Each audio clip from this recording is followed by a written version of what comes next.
Hello guys, welcome to our YouTube channel, and today we are going to see how to change who can message you on Facebook Messenger. So if you want to change the messages settings in your Facebook Messenger application, what you have to do is first of all open up your Facebook Messenger application and then tap on the three bar icon which is on the top left.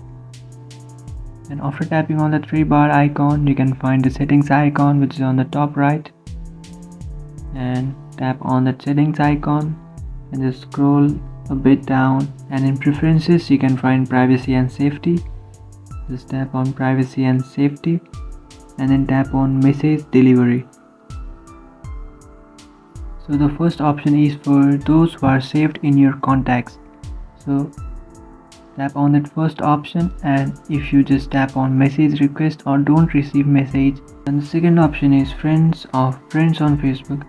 And after setting on don't receive request, what it will basically do is you will not receive messages from your friends on your Facebook account.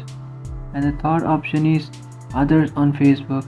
So if you just tap on don't receive requests, what it will do is just you will not receive messages from any random person from the Facebook. So this is how to change who can message you on Facebook Messenger. If you think this video was helpful, don't forget to like and subscribe to our channel.